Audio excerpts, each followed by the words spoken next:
Здраво, јас сум Мата Јарсов, тренирам во кошаркарскиот клуб Киндер Мини Баскет, а вие гледате МТМ кошаркарска лига. Здраво, јас сум Мартин Ѓелов, тренирам во кошаркарскиот клуб Киндер Мини Баскет, а вие гледате МТМ кошаркарска лига. Јас сум Филип Тодоровски, тренер на кошаркарскиот клуб Киндер Мини Баскет. Вие гледате МТМ кошаркарска лига. Јас сум Христијан Николовски, тренирам во кошаркарскиот клуб Работнички, а вие гледате МТМ кошаркарска лига. Здраво, јас сум Марко Муратовски, тренирам во кошаркарскиот клуб КК Работнички, а вие гледате МТМ кошаркарска лига. Јас сум Нова Герик, тренирам во кошаркарскиот клуб Работнички, а вие гледате МТМ кошаркарска лига. Здраво, јас сум Јован Миловски, тренер во кошаркарски клуб Работнички, вие гледате МТМ кошаркарска лига. Гледајте МТМ кошаркарската лига ексклузивно на програмата на МТМ телевизија.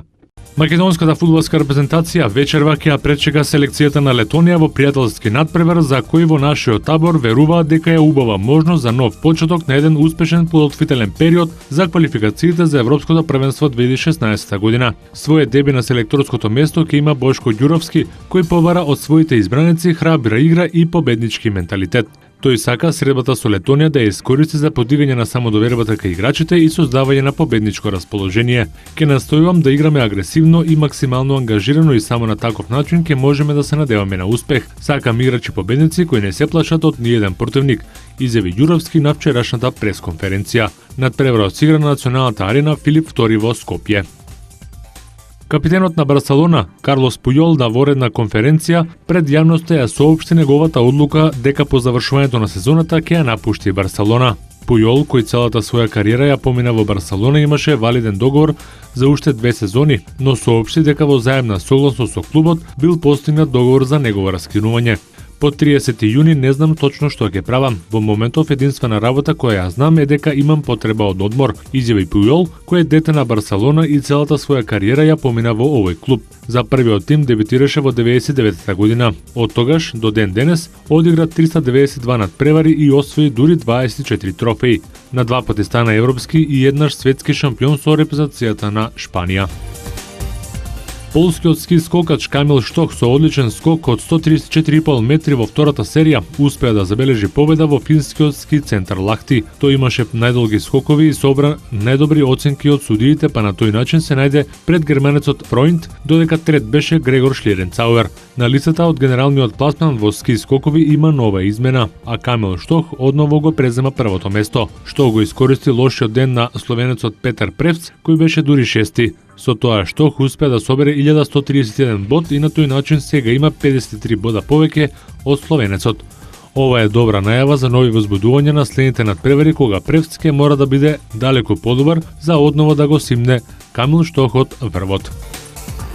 Синоќа во NBA лигата се одиграа 6 надпревари. Голден Стейт со кошот на Томсон во последната секунда на дуелот против Индијана успеа да му донесе победа на својот тим од 98-96 на гости. Клеј Томсон даде 25 поени за петата победа на Голден Стейт во последните 6 средби и прва во Индијанаполис по пауза од 7 години. Стеф Кари додаде 19 поени за воините, додека Девид Вест со 27 и Пол Џорџ со 26 поени и 12 скока беа најефикасни кај Индијана Пейсерс. Леброн Џејмс синоќа не успеа да го спаси Мајами од пораз на гостувањето во Хјустон.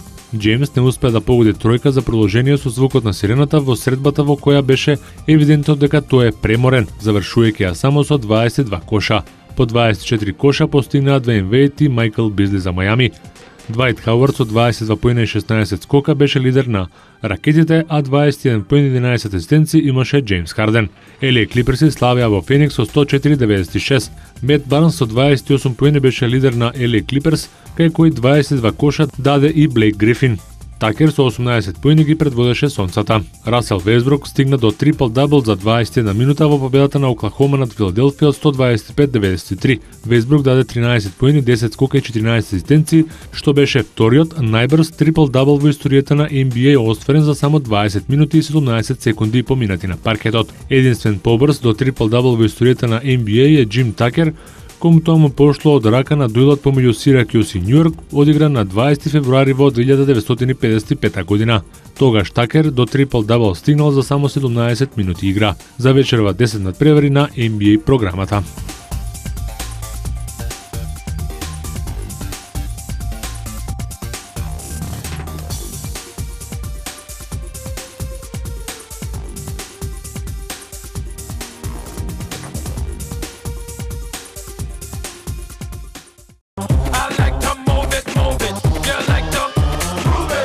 Јас сум Јане Петровски. Јас сум Синиша Аврамовски. Јас сум Тони Гарчаров. Јас сум Димитар Мераковски. Јас сум Тони Симич. Јас сум Никола Караколев. Јас сум Јован Марковски. Јас сум Костовски Александар. Гледате МТМ Кошаркарска лига. Гледајте МТМ Кошаркарската лига ексклузивно на програмата на МТМ телевизија.